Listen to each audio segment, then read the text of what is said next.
A race car accelerates uniformly from 18.5 meters per second to 46.1 meters per second in 2.47 seconds. Determine the acceleration of the car and the distance it has traveled.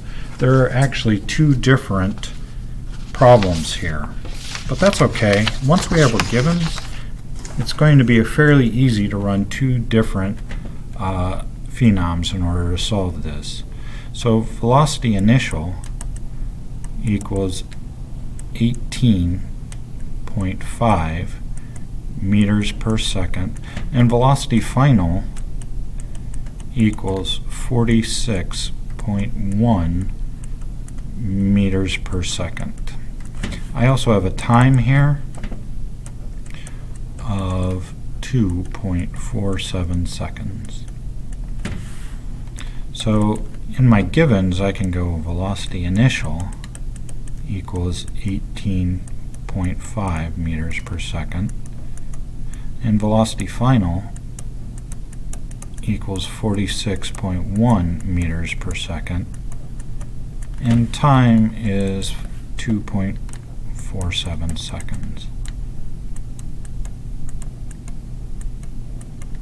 Now, since there's two phenom problems here, I'm going to divide it up here and go, what is the unknown here, and what is the unknown here? The first unknown asks me for acceleration.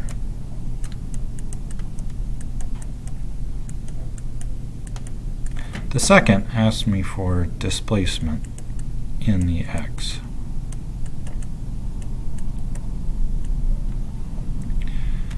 If that is the case, then I pick the equation that helps me solve this.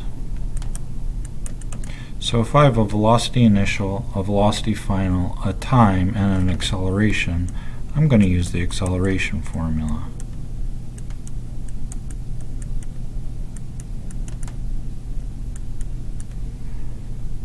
Divided by time. And then if I substitute and solve here, that means acceleration in the x equals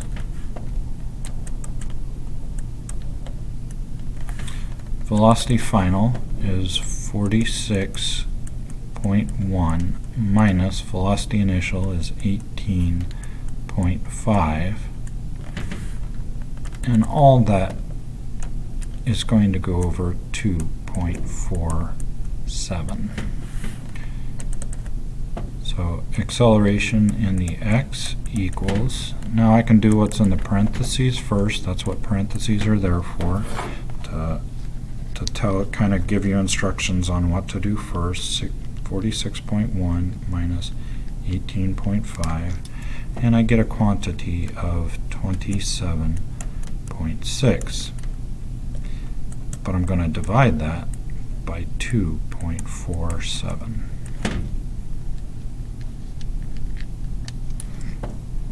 And I get an acceleration in the x-axis of 11.174089 meters per second squared. And then if I look, let's see, I have 3 sig figs here, I have 3 sig figs here, I have 3 sig figs here. My answer is going to have 3 sig figs. And so I'm going to write 11.2 meters per second squared. And I've solved the first one.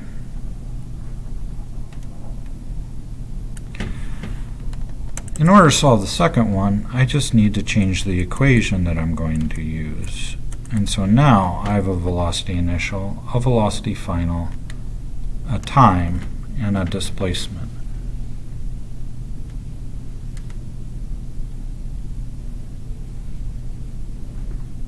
So I'm going to use the equation velocity initial plus velocity final,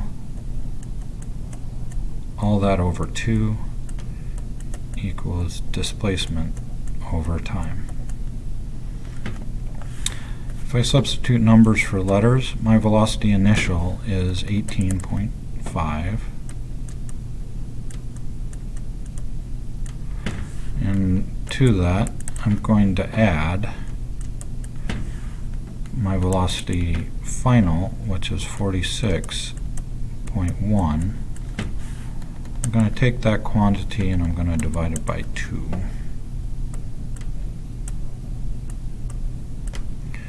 But that equals displacement divided by my time, which is 2.47 seconds.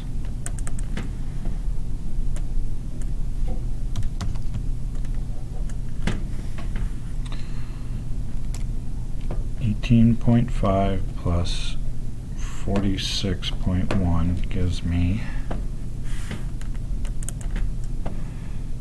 64.6 divided by 2 equals d over 2.47.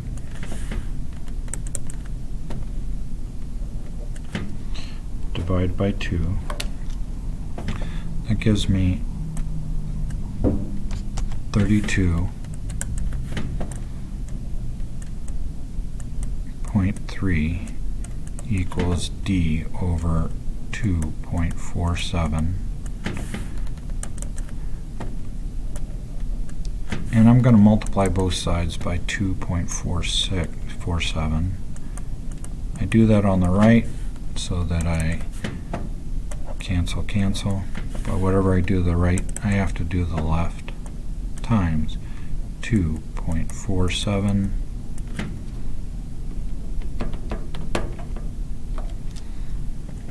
displacement equals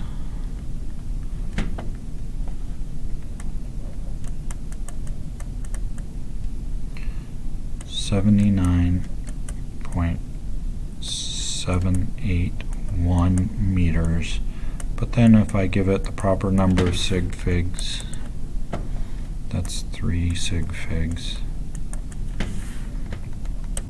I get 79.8 meters.